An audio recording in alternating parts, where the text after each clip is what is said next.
ladies. Welcome back to Thanks for the trauma. So before we get started, I just want to let everyone know that I was actually at Disney today, so I'm a little red. We have Tracy. She's suffering from some allergies. And then we have Angel. What's going on with you? I have some medicine on my face that's treating precancerous cells. So my face is reacting, and that's the precancer cells. So it's very uncomfortable and not the best right now. Exactly. But you know what? You're enduring it, you're pushing through it, and you're just making the best of it. I am.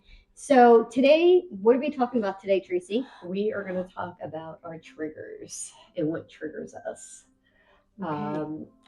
We have a small list going. We may go on the list and we may even fall off the list a little bit. However, some of us may even have some of the same, some of us may have different.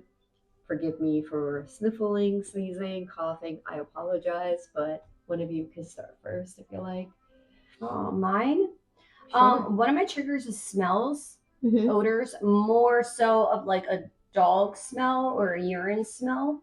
Mm-hmm. If I walk into like a room and a dog has gone to the Urinated. bathroom somewhere, I could definitely smell it. Mm-hmm. Yeah. And that's like the biggest trigger, one of my biggest triggers. Yeah. So I would have to say the same. And it doesn't even have to be, it could be if I go into someone's house and they have animals, especially more than one, cats, I can smell it right away. If their dog has went to the bathroom in their house and they've cleaned it up, like urine, like Angel says, I can smell it. It just, I can't stay there. If they smoke, Oh yeah. and that's another big thing. I'm like, oh Lord. But that doesn't bother me as bad as the animal smell. But if they're even like not the cleanest people, I can smell it. So I would definitely have to say odors is something else that really just drives me absolutely crazy. For an example, and you all talk about just animal smells, No, but mine body. is, I was going to say mine is body and also like different like food smells, or like if it's really strong, it really affects me. So I'm just going to say someone got into my car. I'm just going to quick story since we're talking about smell. Someone got into my car, Clothes. and when they got into my car, I almost had a meltdown because it was so bad. Like I went from 0 to 10, and I typically don't do that, but because I was locked into that space, it made me go from 0 to 10 really super quick. And I was just like, I almost like flipped out. And I had to talk to that person and just like, okay, like, did you take a shower? Like, what is the situation going on right now? And it was just because the night before, this person was at someone's house. They had fajitas, and I'll say he, they wiped their hands. They wiped their hands on their pants, and so when they were just jumping in the car, they just threw those same pants on. And let me tell you, it really triggered me really bad. That's crazy because like when I do laundry, excuse me, when I'll do laundry, I'll throw like 6 fabric sheets in the dryer, and Lauren will be like, pulling this out. She goes, my clothes, I can't wear this. It smells. I'm like, what do you mean it smells? I just did laundry. She's like, I can't. Too much fabric softener. Too much fabric softener. Gosh. And I'm like, no, it smells delicious. It smells so good.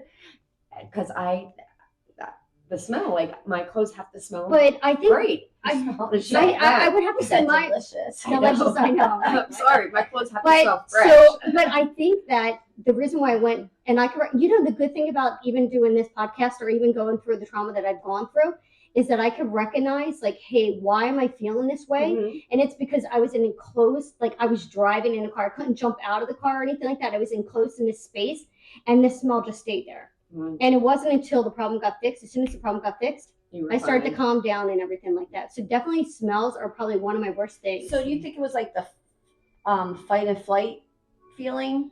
I think so. Definitely. I feel like,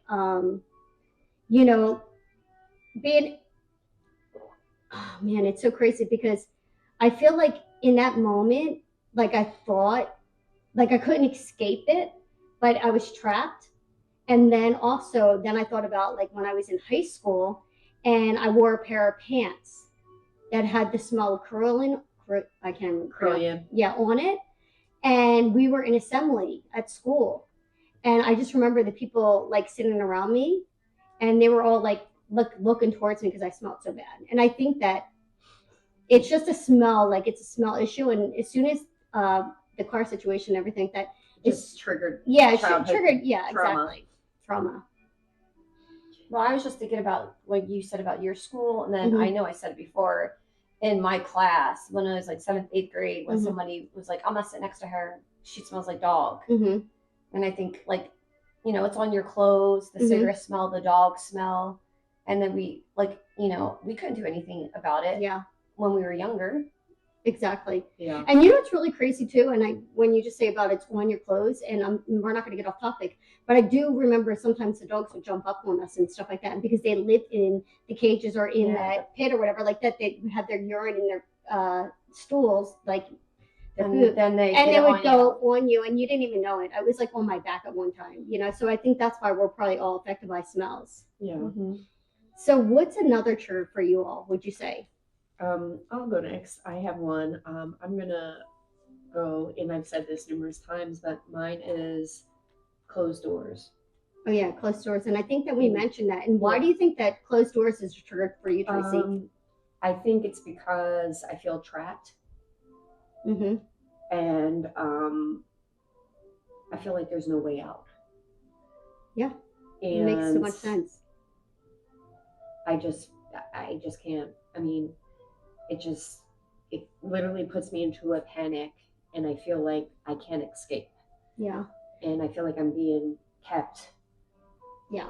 And I feel like you're locked back in your basement. I feel like I'm being kept and locked. I also think that you both sleep with your TV on. I think we had mentioned that because you just need that light in the room, or if you wake up and everything like that, that it's just like calm and you remember where you are. So I think that's not a trigger for me, but like I think that's like a sense of security because like we grew up all together, so there was always people talking in the background. True. And you fell asleep with that in the background. I can't get off topic, but when you were saying about talking and stuff, do you remember we used to play the ABC game? Oh yeah, the ABC. Yeah. No, I don't remember that one. So Angel, Tracy mentioned a trigger. Do you have, what are your other triggers? Mine is like if a room's like chaos, is if it's unorganized, if it's like just things thrown around. Like I have to stop what I'm doing, and I have to like sometimes like I'll rearrange the whole room to get it organized. And I'm a teacher, so like there's plenty of times like before I move on to the next lesson, I'm like, oh, stop what you're doing. Let's clean up the room because I can't. It's like it's like one of my biggest triggers too. Right now. So it's like a little chaos. I mean, when I was married, like I would clean my house and I would have to rearrange the furniture and make sure I clean under every single thing. So that's what I'm dealing with right now. I'm in the process of redoing a room, and it's just chaos. And I'm just like every day I'm like I have to finish it. So you know what's really crazy about me is that, and we're trying not to get off topic, but about like you said, like I cannot leave something. I have to finish it. I have to finish it out. So that is one of your triggers. For myself, I would have to say two things. I would have to say places are a trigger for me, and I would have to say people are a trigger for me. Just seeing certain people that brings me back to certain memories, or going to different places and stuff like that. What do you mean by people? I'd say seeing different people and stuff like that, and I would actually have to say pictures, because people in the pictures, that would be a trigger for me. If I saw that person and it makes me like think back to like, oh, that person, that situation or whatever like that. So people could be triggers for me that upset me. And I would also have to say sometimes music too, which you'd be very surprised about. But there's certain songs that come on the radio and stuff like that that can actually trigger me. Sometimes it's in a good way, and sometimes it's not in such a good way. Yeah, I noticed since we started this podcast, I've noticed certain music I get triggered, and it's not so much in a bad way. I get very emotional when I hear certain music, and I haven't put my finger on why, but I think it's still part of that onion that we're peeling away. I agree with you. So it's funny that you say that. What about you? Any others for right now that like music or anything that she had just mentioned? another one that I think we have talked about, but we didn't dive deep into was food. Like feeling that we're gonna like I feel like we're gonna run out of food all the time. So I buy a lot of food, especially like if I'm having a get together or like the Super Bowl that was just the other day, like we were having my mother-in-law over And my one neighbor, and we had enough food probably to feed 3 families, and all of it's still there. Like we have so much food left over, and I'm like, I just looked and I'm like, this is a disgrace. And you don't eat leftovers, right? And I don't eat leftovers. So I have to say that I donate like a lot. I can't even tell you how much stuff that I donate. I donate so much stuff. Angel, do you have any other triggers? I have like 3 more. Okay. I have a lot more. Well, this one is being called a bad mom. I've heard a lot of that from my ex-husband when I was going through my divorce, like just ways to try to get at me and get me mad and upset. And it did work. I mean, I have put my kids first.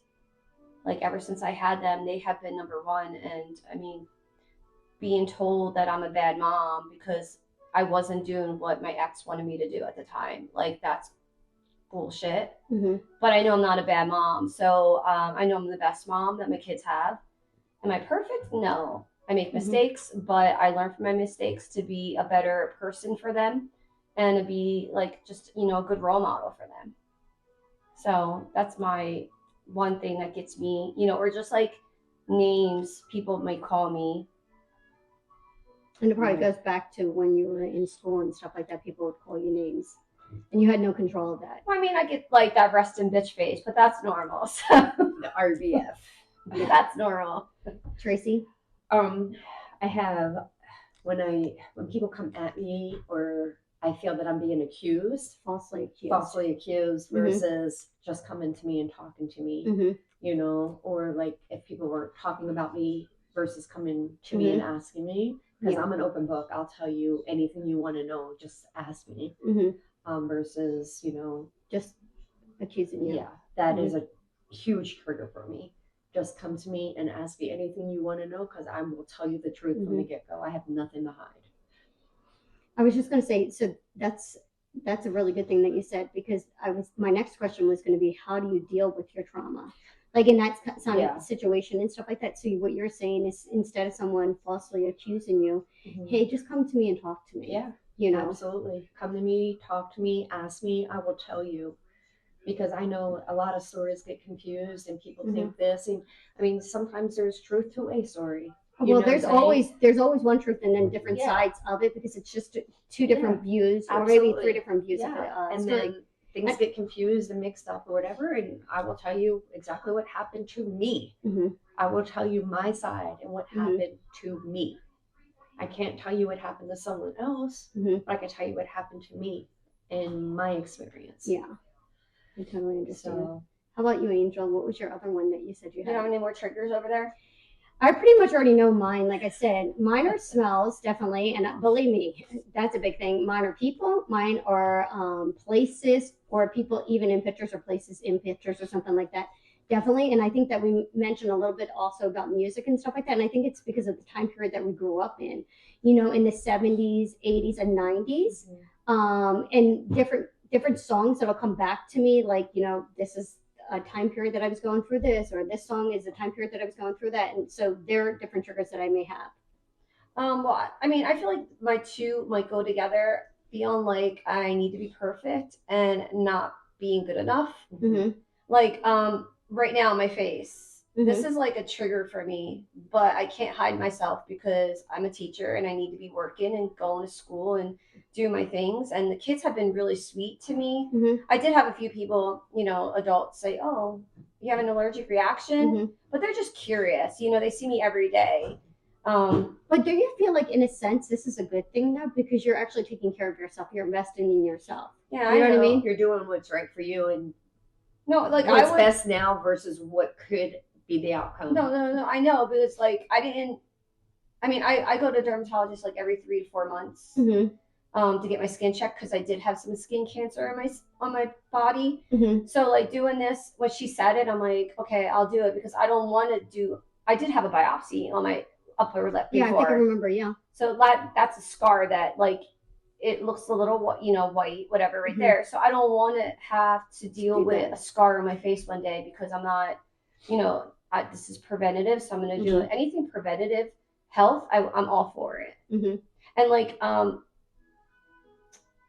think that not being good enough is just like the stuff I dealt with, not feeling like I'm good enough for, my stepdad to stick around, not being good enough to my ex-husband who thought he could just cheat on me through our entire marriage.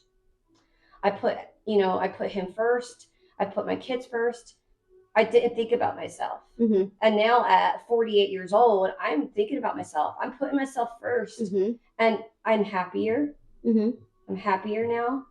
But like, even there's something else, like not feeling perfect. Like, just like my ankle, two things like, I face my ankle. I know, isn't it? I feel like I can't control either of them, Yeah. sprain in my ankle and then my face. Like, I didn't think 2026 was going to start like this, but you know what? It is what it is. I'm going to make the best of it. And then like, I know that I'm, the rest of 2026 is going to be amazing. Yeah, Remember when exactly. we got our tattoo?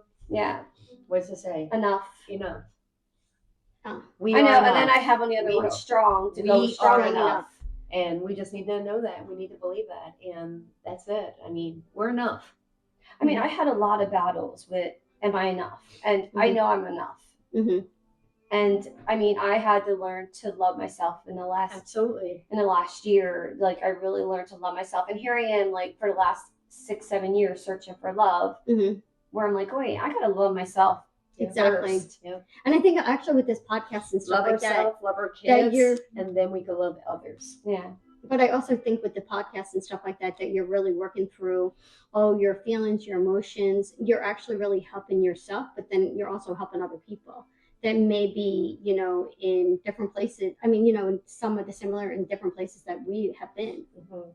Like, I feel like, I mean, I'm in a good place where, like, whatever might be going on with my kids, I could talk to them about it. Yeah. I'm not calling to attack them or go at them. I'm just like, hey, why do you think you need to do that? Let's talk about it. Like, where we didn't have that choice growing up. Well, I think we didn't have that choice. In the beginning, we had to learn, though. I mean, well, at least I do. I'm not going to speak for y'all. No, but I'm saying, but No, what she's saying as children. As Oh, children, okay, we didn't have any didn't. kind of examples or anything Did like that. anyone ever say, hey, No. Tracy, No. how are you today? No. What's going on? Why are No. you so sad? No. Who hurt your feelings? No, we didn't have any We of didn't that. have any of that. No. Yeah. I'm So- saying as a parent, like with me, I was 16 years old. I was growing up with my kids. Mm-hmm. So I had to 17 when you learn. had her. Well, I was 16 when I was pregnant. Yeah. But still, even 17, I was growing up with my children. Yeah. I had to learn to be a parent. You know what I'm saying? I wasn't the perfect parent in the beginning. I had to learn, I made mistakes, but I definitely didn't make the mistakes from the way that I grew up. I definitely didn't do those. Well, I think that we think about like things that triggered us as children. We didn't want our kids to live those same kind of things that we had to go through. And I think each of us worked really hard. And yeah, there are some things I think over the years and stuff like that, because we were never taught from the beginning, that we learned. We yelled, we yelled at our kids. We Yeah. screamed at them. I We still yell punished at them. I still yell at them, but then I go in and I apologize and I Yeah. say, I'm sorry. I should never have done that. Yeah. Mhm. So, But it's like, just I mean, my that middle could one, be- we would go like this for years. But I feel like that's my trigger. Like, Mhm. sometimes I'm so quiet, or no, I do have a trigger. I'll say something to somebody, Mhm. like, hey, let me know if something's going on. Mhm. Talk to me. Yep. Mhm. They don't talk to me. Mhm. And then, Right here, being dismissed. well, they don't talk. Yeah. Exactly. I forgot about that one. That's the So one they I don't have talk down, to me, and being then like dismissed. another incident happened, another incident, and then like I hit my reaching point, and I'm Mhm. like, you know what? And then I lose my shit with Yes. them. Mhm. Talk to And me. then you're around for a few of those where I'm like, I start crying because I Mhm. don't like that person I Yeah. become. Mhm. Just talk to me. Let me It's like the know what build-up I've done phase. to you. Talk to me. This is how we can work it out. let me know what you're upset about. Communication. I don't know what I've done, or let me, if I hurt you, please tell me so we can talk it out. Or it's like, talking to my kids over and over again. And then, what are you talking about, Mom? Did I not tell you 20 times? And then I'll lose my shit with them. Why are you yelling at me? Because you didn't listen to me 20 times before. So 22 times here before. I'm talking to you, and now I'm going to yell at you because you didn't listen to me. Yeah. Mine was being dismissed. Okay, yeah. It just brought me, another thing, being dismissed. Like, if I'm talking about something, I'm like, hey, I think, like, this is why it's broken. Or, hey, something just so simple. I'm going to use to your husband, for example. If I'm like, hey, Carmen, I think this is what's wrong with it. Nah, that's not it, Angel. And I guess who's right? You are. Me. And I'm like, dude, I do know what I'm talking about sometimes. Exactly. I love your husband. I mean, he is my dad. Oh, gosh. And if anybody's wondering, he basically helped raise me since I was 12 years old. So. Okay. So you're laughing. You're my mom because you helped raise me. Can I just, I'm thinking, okay, so just for Angel will be able to clip this anyway. I'm just thinking sister-wise, people are probably seeing this video. Now I'm thinking, wait, is there something going on? No, there's definitely nothing going on, believe me. No. Okay, so what else? Any other triggers? No. I think we covered them. I think we covered them. I mean, in the future, we can go into more depth in detail and stuff like that. But overall, I think we did a pretty good job. And I think we're still working through them. Like I said, mine was just a couple of weeks ago. And every day, you just work to be a better person. Every day you look in that mirror and you just say, hey, how can I be a better person? And I'm not living in the life that I lived in before. No. And every day, I mean, some days you have to, you will face some of the stuff that you've already faced before, and then you have to take a second and breathe and be like, whoa, wait a minute. And then it's okay. It's okay not to be okay. But sometimes, like, if it's like another, like the same lesson, it's like, okay, I didn't learn I didn't learn from it before. What do I need to learn now? Or the person that you're dealing with didn't learn either, too. Because, I mean, we could talk about, like, our abusers and stuff like that, So it's besides looking at yourself, it's also the other person. And you also don't have control of the other person's actions or anything like that. And I think at the end of the day, that's when you separate yourself from that person. So you're not still being victimized by that person and stuff like that. So you have no control of that person. All you have control is yourself. Okay. I thought of another trigger. My other trigger, it has not happened. Have more? No, I just thought about it because like it has not happened in years. But when my ex-husband would be texting me at like soccer games and being like saying, call me bad mom or just call me names. And then all of a sudden I'm yelling at him across the field, like across parents. And I'm like, fuck you. And like people don't even know what's going on. And I look like I'm reacting. And it's like, you look like the crazy one. Yeah, I do look like the crazy one. Because no one knows that he just sent you this really nasty text message and you're just like, you're going crazy. Or like I remember being at a soccer game. It was right after a parent said something. He didn't know that our son was not going to be at the game the next day. And then he's questioning me and basically treating me like his child. And we're arguing at a soccer game. So those are like my triggers. And I feel like I have worked really hard not to react as much. And I think that's why sometimes you have to step away from that situation and everything like that. And I think we talked about this before. For me to, I try not to, when I argue with any of you guys or anyone, if there's something where I feel like, hey, we're not meeting the middle ground and stuff like that, I'm like, hey, listen, I need to talk to you later. I need to get off the phone with you. Because I feel like that is me, I would not say shutting down, but that's me cooling down before I say stuff that I don't mean to really say or anything like that. And I think that's where you are getting to the point where, like, you don't have to react. You know what I mean? And I think that's our big thing. Step away from that situation, so you don't react. Well, it's also like, in a way, like, I feel like I have to defend myself. And why do I have to defend myself to certain people? Yeah. I have to explain myself. I don't have to defend myself because I know my value. I know my worth. Then I just come to a point where I don't care what that person thinks or feels about me anymore. Well, I always say to you, Angel, I always ask you, where's the source coming from? Yeah. Like, look at the person where it's coming from. And then it's like. And then I'm like, yeah, you're right. Yeah, exactly. And then I just chill and cool off and I'm on to something else. Okay, ladies, how do you all feel? I mean, your little sniffles, Angel's Yeah. healing, my sunburn. It's been a long day. It has. It has. Okay, so Okay. let's see. Thanks for the trauma.